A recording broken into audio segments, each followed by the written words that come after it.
Vatva industries association દ્વારા કરવામાં આવેલ સતત અને સકારાત્મક પ્રયાસના પરિણામે આજે વટવા ઇન્ડસ્ટ્રીયલ વિસ્તારમાં પ્રદૂષણનું સ્તર નિયંત્રણમાં આવ્યું છે। વટવા ઇન્ડસ્ટ્રીયલ વિસ્તારમાં સામાન્ય રીતે એક્યુઆઈ જે 100 થી નીચે રહે છે, જ્યારે શહેરના અન્ય વિસ્તારમાં એક્યુઆઈ ઘણીવાર 100 ને પાર કરી 250 થી 300 સુધી પહોંચી જાય છે। ઇન્ડસ્ટ્રીયલ વિસ્તાર હોવા છતાં પ્રદૂષણને કાબૂમાં રાખવાનો આ પ્રયાસ સાર્થક નીવડ્યો છે। ઇન્ડસ્ટ્રીયલ વિસ્તારમાં પર્યાવરણને પ્રદૂષિત થતા અટકાવવાના આ સફળતાના કેન્દ્રમાં છે એસોસિએશન દ્વારા ઊભા કરાયેલા 10 સુંદર વન। અહીં 3 લાખથી વધુ વૃક્ષોનું મિયાવાકી પદ્ધતિ દ્વારા વૃક્ષારોપણ કરવામાં આવ્યું। ગાઢ અને વૈજ્ઞાનિક પદ્ધતિના વન વિકાસને કારણે ઇન્ડસ્ટ્રીયલ ઝોનમાં હરિયાળીનું સુંદર સંતુલન સર્જાયું છે।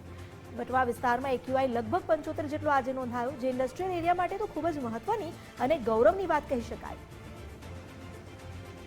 પરંતુ વટવા એક ઇન્ડસ્ટ્રીયલ ઝોન, આટલો મોટો ઇન્ડસ્ટ્રીયલ ઝોન હોવા છતાં પણ, અને આટલી બધી કેમિકલ ઇન્ડસ્ટ્રી અને બધી જાતની ઇન્ડસ્ટ્રી અહીં કામ કરી રહી છે, છતાં પણ અમે આટલા વર્ષોથી સઘન મહેનત કરી બે એના મેજર ફેક્ટર્સ કામ કરી રહ્યા છે કે અમે એક્યુઆઈ કંટ્રોલ કરવામાં ક્યાં આગળ સક્ષમ રહ્યા।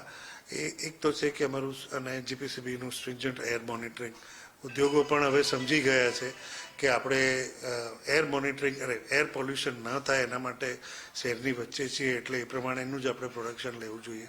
એટલે એ અને બીજું ખાસ કરીને છેલ્લા 7 વર્ષથી વટવા એસોસિએશને જે સૌથી મોટી પ્લાન્ટેશન ડ્રાઈવ શરૂ કરી છે કે જેના અંતર્ગત અત્યાર સુધીમાં લગભગ 3.5 લાખ વધારાના વૃક્ષો વાવવામાં આવ્યા છે।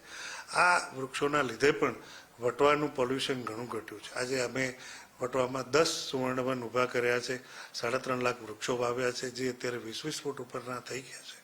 એનાથી આ વટવાને ઘણો લાભ થયો છે। આજે અમને કહેતા ખૂબ જ આનંદ થાય છે કે વટવા એસોસિએશન એ સુવર્ણવન 10 સુધી અમે અત્યારે પ્લાન્ટેશન કર્યું છે, અને એમાં 2.25 લાખ નવા ઝાડ, એટલે જે પહેલાં લાખ ઝાડ હતા એ જુદા, અને અત્યારે લગભગ 2.25 લાખ આપણે ગણી શકાય એવા ઝાડોનું પ્લાન્ટેશન આપણે અત્યારે જે રીતે જોઈ રહ્યા છીએ, એટલા આ 15 થી 20 ફૂટ ઊંચા ઝાડ છે, એ અમે કરવામાં સક્ષમ અને સફળ થયા છીએ।